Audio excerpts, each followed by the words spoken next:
E aí pessoal do YouTube, Fox WalkerBR na área, e nesse vídeo vou fazer uma análise completa em relação ao último filme do Homem-Aranha, que no caso foi lançado anteontem, que no caso é Homem-Aranha de Volta ao Lar. Claro, levando em consideração as cenas mais importantes e os momentos mais significativos. Então vamos começar com essa análise.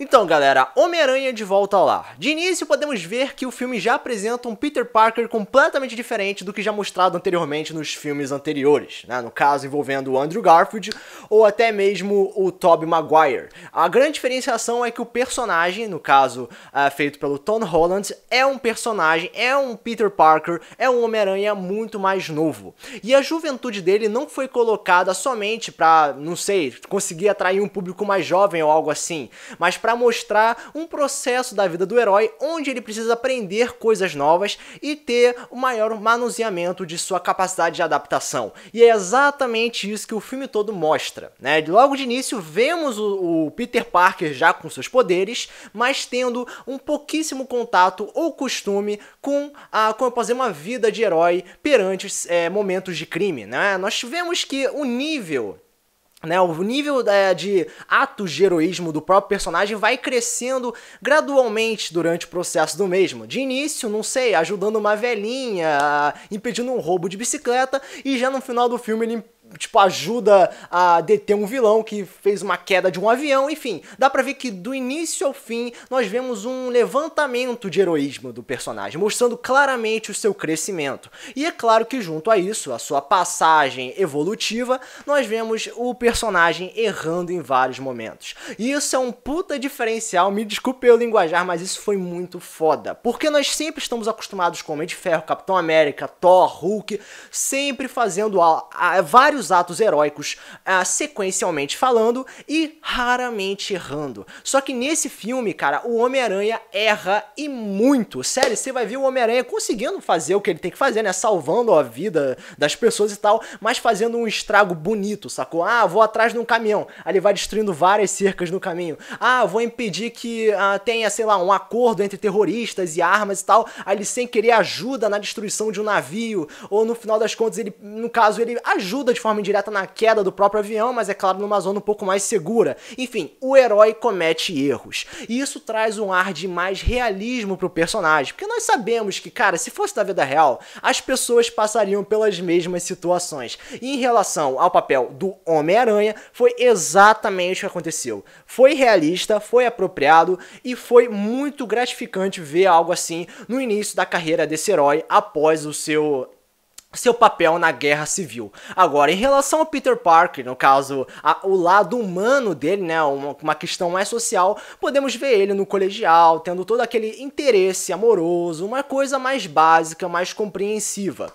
Claro que eu diria que os problemas maiores do filme estão envolvidos nisso, não, vamos ignorar o Abutre por enquanto. Os grandes problemas do herói é estar interessado numa garota, que no caso é a Liz Allen, e ter o seu amigo Ned, né? E eu diria que a questão evolutiva no fator social foi moderado em relação à sua relação com o seu melhor amigo e o Flash, né, o cara que faz bullying com ele, que realmente não foi lá grande coisa, mas em relação a Liz foi o grande peso do filme. Ele querendo ficar com a garota, ele querendo criar um relacionamento, só para no final descobrir que no final das contas não deu certo, né? Ele vai realmente se focar mais na questão do herói, mas a questão social foi moderado, tirando a questão da Liz, que teve um peso muito maior.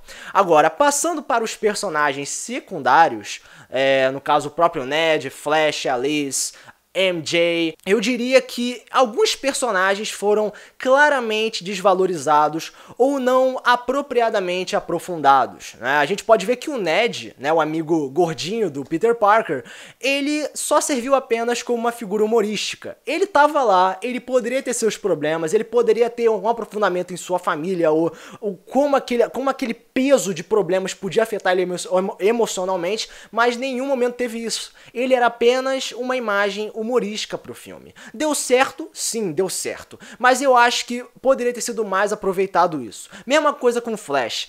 O Flash raramente fazia bullying com o Peter. O nível de ataques era uma coisa muito pequena que poderia ser facilmente desvalorizado. Não rolava porrada, nada demais. Era uma coisa mais juvenil, né? Uma coisa mais leve, uma coisa mais de garoto, moleque e tudo mais.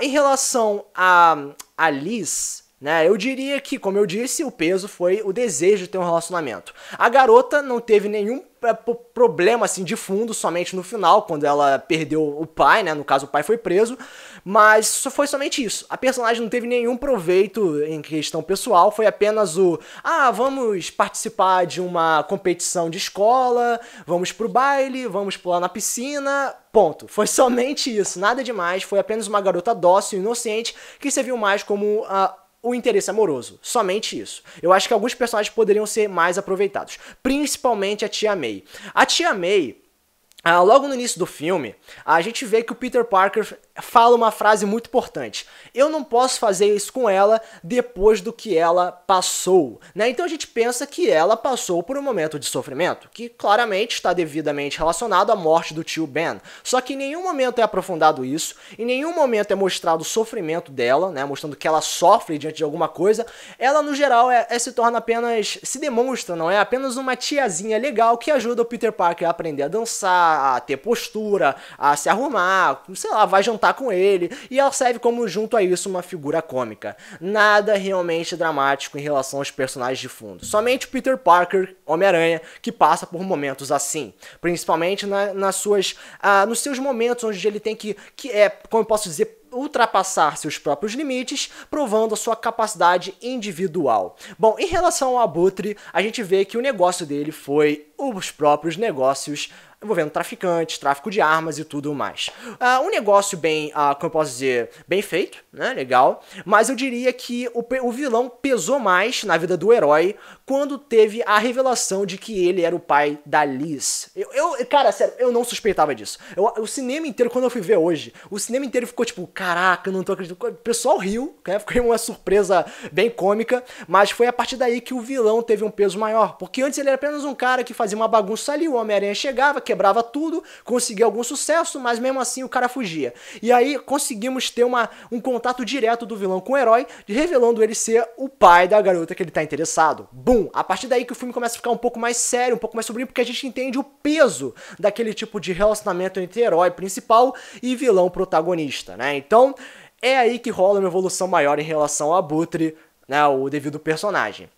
Bom, junto ao progresso do filme, eu acredito que podemos ver várias referências, não é? A questão do Abutre ser o pai de um personagem que o Peter Parker tem um interesse ou um relacionamento forte é facilmente relacionado com a trilogia do Sam Raimi. Nós sabemos que na trilogia antiga, o Tobey Maguire, né, o Peter Parker, ele tem um melhor amigo, e o melhor amigo é filho do Duende Verde, que é o vilão da história. Ou até mesmo no final do filme, quando rola aquela briguinha, o prédio desaba, né, quando o Homem-Aranha começa a desviar daquele propulsor, sei lá, aquela navezinha que o cara fica em cima. Tem uma cena que aquela navezinha, sei lá, aquele jato vai atrás do Peter Parker pelas costas e ele dá um salto. É exatamente a mesma batalha do final do Sam Raimi com o jato do Duende Verde. Totais referências, belíssimas, visualmente falando, é muito claro. Bom, enfim, galera, eu diria que o filme, de forma geral, é bastante agradável, né? Foi uma aventura bem pessoal pro personagem.